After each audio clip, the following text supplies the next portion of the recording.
There are people who are just playing the arbitrage trade, who have bought ETH because it's trading at a discount to its net asset value, hedged themselves, and are just waiting for that discount to disappear if there's a conversion, and then they'll exit the ETH space. So the thing to worry about is whether those people exit and do new investors come in fast enough. Bitwise CIO on popular media site X, Matt Hougan, made extremely bullish predictions for US Detect Ethereum ETFs and the underlying coin. Matt expects $15 billion in net flow from Ethereum exchange trade products in the first 18 months after they are licensed by the US Securities and Exchange Commission and begin trading. Matt expects investors to invest similarly in Bitcoin and Ethereum ETPs based on market capitalization. Matt says Bitcoin was 74% of their market worth and Ethereum 20%. Investors put $56 billion in spot Bitcoin ETPs.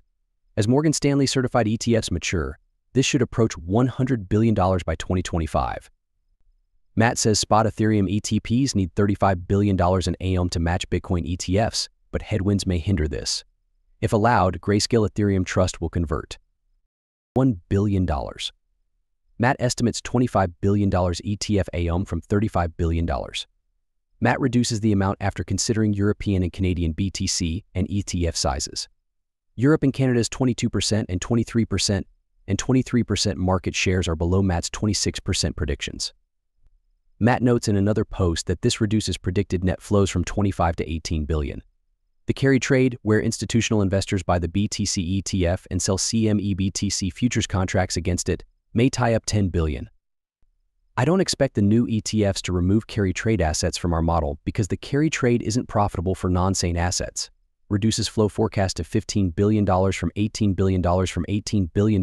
Matt just joined the Bankless team to discuss his cryptocurrency forecasts and outlook. Interview snippets are included. Like, subscribe, and enable post notifications for more. I think it stretched our Overton window of what an ETF could do. I mean, before these ETFs, the most successful ETF of all time gathered $5 billion in its first year. And we're at, 15 in 6 months for the Bitcoin ETFs. So I think it recalibrated how successful this could be. I think what Alex mentioned is right. There was a lot of retail demand.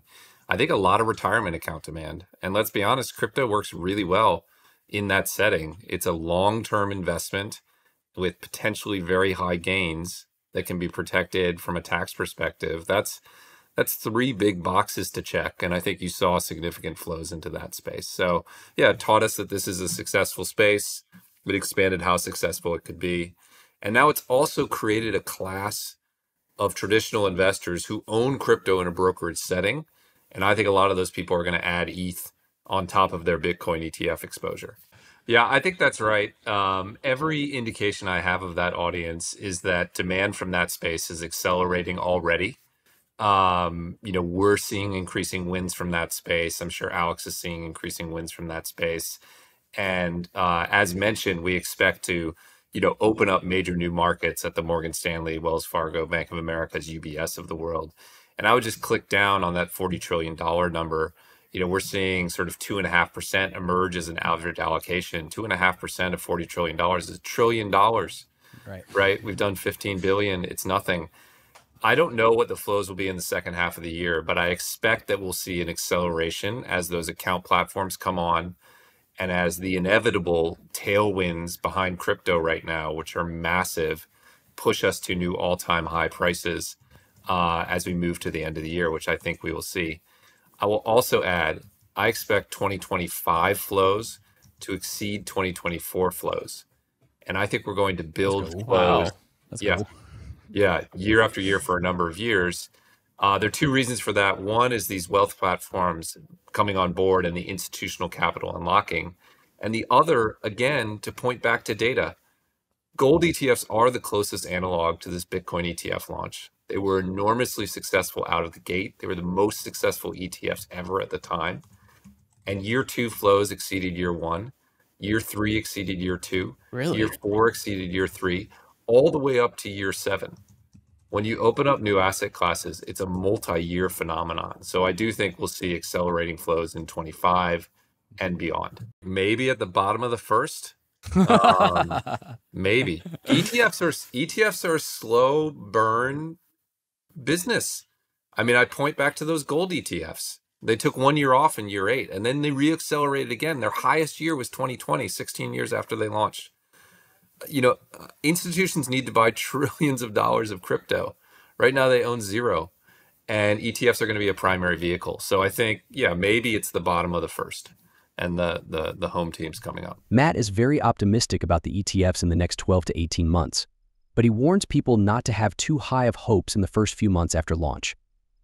His predictions also depend on the crypto bull market going strong until 2025.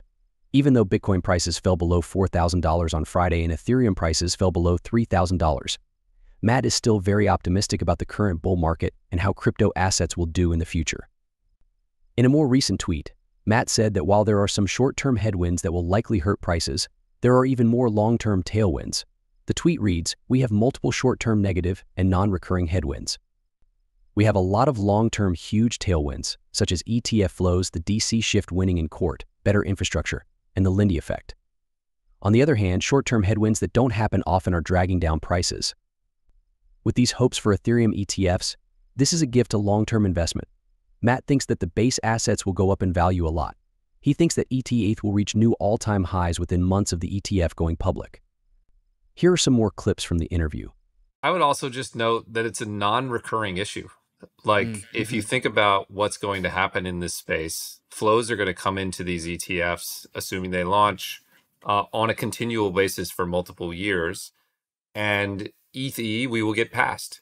When companies report earnings, they classify expenses that are special and one-time expenses as non-recurring expenses. And if you're looking at the overall value of the company, you exclude non-recurring expenses because they were a one-time thing.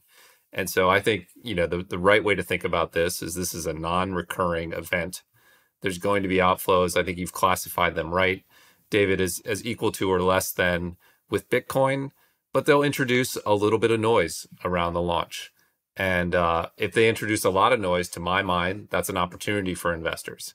And I think people should think of it that way. You could take from Bitcoin. GSR put out a report on this recently. They talked about how the Bitcoin ETF effectively 2.5x'd Bitcoin's price on its first 15-ish billion of inflows. They considered it from when it was clear to the Bloomberg team that we were going to get a Bitcoin ETF, which was October, until today, right? And Bitcoin was around $27,000 when that happened. So they're counting all of that price appreciation, which I think is a reasonable estimate. Here we have a much shorter window because everyone was bearish on these ETFs until a few weeks ago. And so we're just sort of building that estimate in. Will we see the same impact? We're doing an analysis right now. So you're capturing us mid-analysis on the price sensitivity of ETH to these inflows. I think there's an argument to be made that it could be stronger. That argument is based on the fact that there's effectively no net new supply in ETH, and there is net new supply in Bitcoin right now. I always like to think of the market as two types of people who have to sell and people who can sell. In Bitcoin, the people who have to sell are the Bitcoin miners, and they've swallowed some of the demand that the Bitcoin ETFs have had. Here, net issuance roughly zero. It depends on your time frame, but roughly zero over recent periods. The only people that these ETFs can buy ETH from are people who don't have to sell. So there may be more reflexivity in the price. I'm pretty optimistic if we see these flows, we're moving to new all-time highs. Of arguments, I'm ready to swat them down. Yes. So on the first one, I deducted $10 billion of assumed AUM in the Bitcoin ETFs related to the basis trade and things that I didn't think would appear in ETH. I think it's a question of whether they appear in ETH or not. But my estimate already removed 2x what the basis trade likely is from estimated AUM. And I think the dual mistakes that Andrew are making, and I agree, he's a great analyst. He's assuming the Bitcoin ETF AUM is static and not going to continue to grow, which is an extremely bearish view. And then when you start deducting these blocks of $10 billion, they come right out of the end result. So even small changes one-to-one translate into flows. So you pull that number straight down. So already accounted for, at least in my estimate. And I know Galaxy thought through these issues as well because the basis trade is really well known. So you can see that in my write-up. On the TradFi doesn't care, I do think that's a mid-curve analysis. I will say TradFi's point of view is like, I want to own crypto. I want to be diversified. I think they're not thinking about even things like different use cases or things I wish they thought about ETH and they found it interesting and these platforms, etc. They're just like, oh, I could own 50% of the market. That sounds like a coin flip. Or I could own 72% of the market. That sounds like a better bet. I'm going to own 72% of the market. I don't own one stock. I don't own one bond. I think this diversification narrative is just the dominant narrative for most non-crypto native people. I just want to own this space. So I think he maybe sort of overthinking it from a qualitative perspective. Matt is still very optimistic about Ethereum, Bitcoin, and other cryptocurrencies going into 2025. In another tweet, he says that he has huge hopes for Bitcoin ETFs in 2025 and beyond, comparing their performance to that of gold ETFs in the years after their initial launch in 2004.